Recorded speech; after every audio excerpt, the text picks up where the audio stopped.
Assalamualaikum warahmatullahi wabarakatuh. Selamat berjumpa kembali dengan saya pada materi pelekatan pada payudara. Video ini dibuat dalam rangka kegiatan pengabdian kepada masyarakat dosen jurusan Gizi dan Kebidanan Poltekkes Kemenkes Makassar. Materi pada video ini diadopsi dari modul pelatihan konseling menyusui WHO UNICEF. Selamat menyaksikan. Pelekatan adalah momen saat bayi memasukkan payudara ke dalam mulutnya dan mulai mengisap ASI sesuai kebutuhannya. Pelekatan merupakan salah satu kunci keberhasilan menyusui. Oleh karena itu, penting sekali bagi ibu untuk mengetahui pelekatan yang baik dan tidak baik. Gambar ini menunjukkan cara bayi memasukkan payudara ke dalam mulutnya untuk menyusu. Kita bisa melihat di sini bayi memasukkan banyak areola, ya areola masih ingat ya, yang bagian-bagian yang berwarna coklat di payudara dan jaringan di bawahnya ke dalam mulut bayi. Nah, kita lihat di sini saluran-saluran ASI ini juga termasuk dalam jaringan-jaringan di bawah areola tersebut. Jadi saluran ini juga ikut masuk ke dalam mulut bayi. Bayi terlihat menarik jaringan payudara untuk membentuk dot panjang. Ya, jadi ini kita lihat ya, ini memanjang ya payudaranya. Kemudian putingnya kita lihat puting ya, puting ini di sini ya. Putingnya itu membentuk sekitar sepertiga dari dot tersebut ya. Bayi menyusu pada payudara bukan pada putingnya ya, karena kita lihat di sini puting hanya sepertiga dari jumlah atau panjang dari dot ini ya, jaringan yang memanjang ini ya. Kemudian kita lihat posisi bayi. Lidah bayi, ini yang berwarna merah ini adalah lidah bayi. Lidah bayi itu melewati gusi bawah, ya. Ini gusinya ya.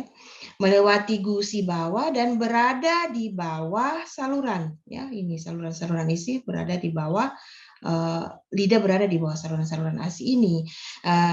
Jadi sebenarnya pada saat menyusu lidahnya ini melikuk ya, meliputi ini di bawah jaringan payudara ini. Pada gambar ini kita tidak bisa melihat ya bagaimana prosesnya ya. Kemudian bila bayi memasukkan payudara ke dalam mulutnya dengan cara seperti ini, maka bayi dapat menyusu dengan cara yang benar. Atau kita bisa mengatakan bahwa bayi melekat dengan baik pada payudara. Kemudian kita perhatikan tanda panah ya. Tanda panah ini menunjukkan gerakan yang terjadi di sepanjang lidah bayi dari depan ke belakang.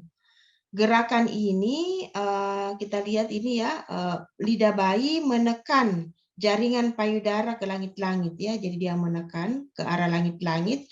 Nah, dia menekan ke arah langit-langit yang keras. Ya, langit-langit yang keras ini adalah langit-langit yang bagian depan. Nah, akibatnya tekanan ini memerah ASI keluar dari saluran-saluran ASI. Dan ASI ini masuk ke dalam mulut bayi dan bayi akan menelan ASI tersebut. Jadi gerakan lidah bayi ini gerakannya seperti memerah ya, dia memerah ASI dari yang ada di saluran-saluran ASI ini masuk ke dalam mulutnya. Artinya, jika bayi melekat dengan baik, maka bayi akan mengeluarkan ASI dengan mudah. Dan ini disebut menyusu yang efektif ya. Pada saat ini juga biasanya pada saat bayi menyusu kita bisa mendengar suara bayi menelan ASI. Jadi terdengar suara tegukan, jadi itu pertanda bahwa bayi menelan ASI yang sudah diperah masuk ke dalam mulutnya.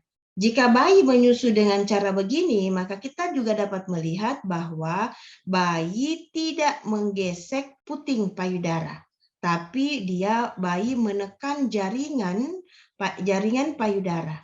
Jadi kan tadi kita katakan bahwa puting berada di sini ya, seperti membentuk sepertiga dari jaringan yang memanjang ini. Nah, jadi bayinya lidah bayi kita lihat di sini dia hanya menekan di jaringan payudara saja, bukan di bukan di puting. Selanjutnya kita lihat di sini ada dua gambar. Gambar yang pertama ini adalah gambar yang sama dengan slide sebelumnya tadi. Jadi seperti dikatakan tadi bahwa bayi ini pada gambar ini menyusu dengan efektif ya, karena dia bisa memasukkan banyak payudara ke dalam mulutnya. Pada gambar 2 ini kita lihat bahwa hanya puting ya, ini puting ya.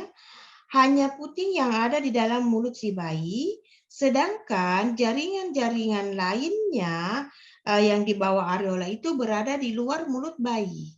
Kemudian saluran-saluran ASI ini juga berada di luar mulut bayi sehingga lidah bayi tidak dapat mencapainya. Ini kita lihat lidah bayi, dia tidak dapat mencapai jaringan ini.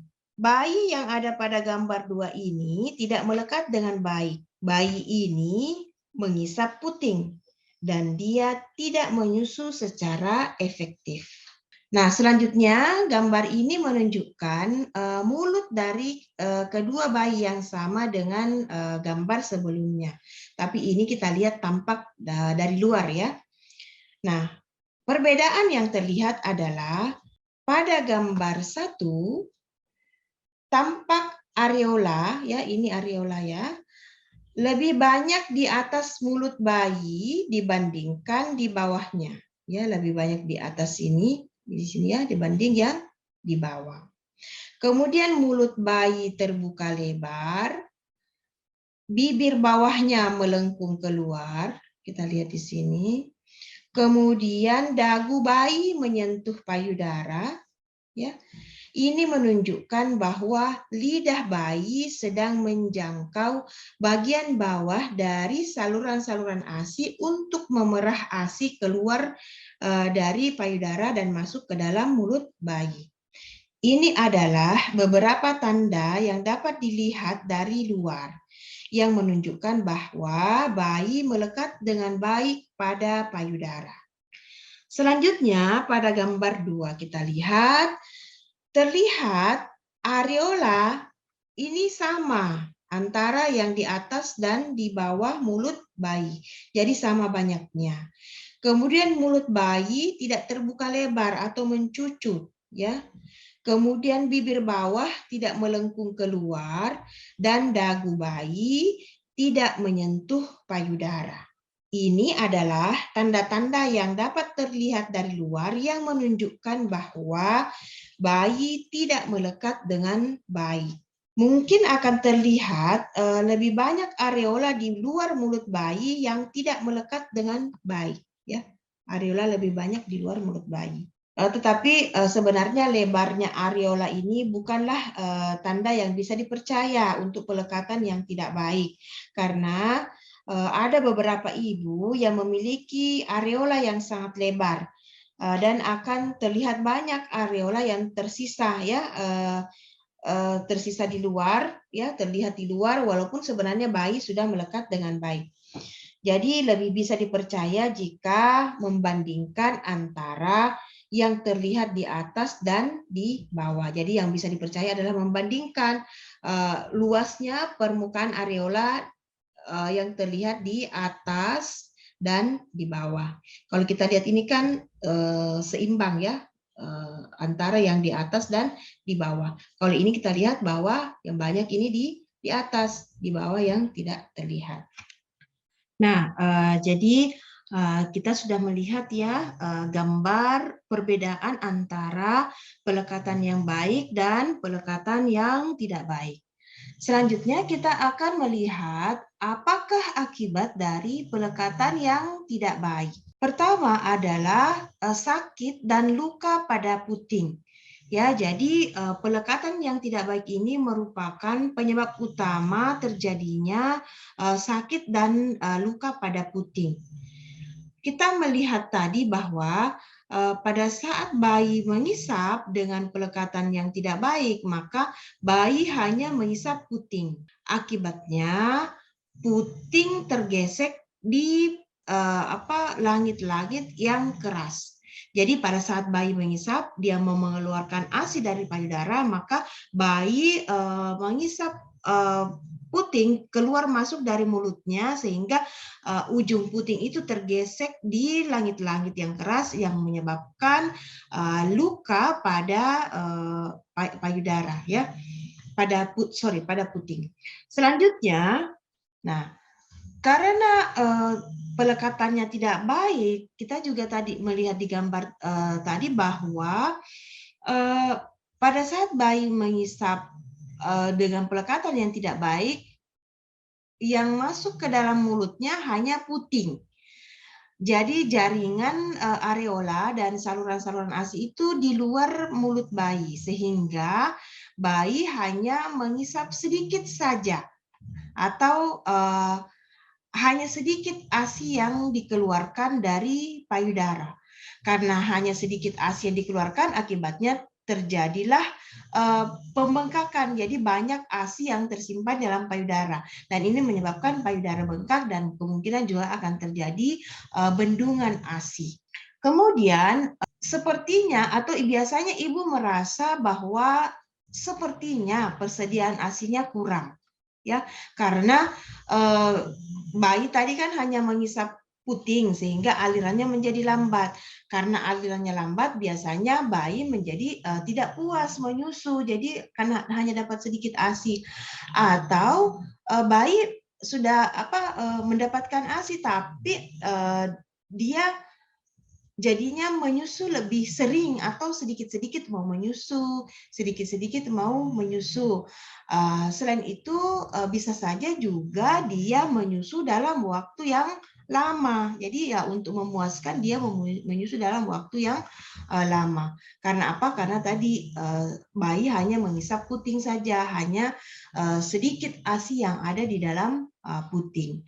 Nah, bisa juga menyebabkan bayi menjadi sering menangis, ya, sering menangis, bayi jadi frustasi, lalu kemungkinan dia akan menolak menyusu karena karena ini tadi sebenarnya ASINya banyak, tapi karena cara mengisapnya dia hanya mengisap puting, maka sepertinya ASINya kurang atau kadang juga ibu menganggap bahwa ASINya kurang. Kemudian akibat selanjutnya adalah karena tadi sering terjadi ASI tidak dikeluarkan secara efektif, maka akan banyak ASI yang tersimpan di dalam payudara. Nah, kita bisa ingat lagi pada materi cara kerja menyusui, di mana jika di dalam payudara masih terdapat ASI, banyak ASI yang tersimpan di payudara, maka akan muncul yang namanya inhibitor. Inhibitor ini yang menghentikan produksi ASI. Jadi karena pelekatannya tidak baik, ASI yang dikeluarkan sedikit dan banyak ASI yang tersimpan di payudara, maka akan muncul inhibitor yang menghentikan produksi ASI. Nah, karena produksi ASINya kurang, maka bisa juga menyebabkan bayi menjadi frustasi dan menolak menyusu, dan bahkan menyebabkan berat badan bayi tidak naik. Ya, jadi bayinya kenaikan berat badannya tidak sesuai dengan kenaikan berat minimal bayi setiap bulannya. Nah, ini ya ternyata akibat dari pelekatan yang tidak baik. Nah, itulah tadi penjelasan mengenai pelekatan bayi saat menyusu.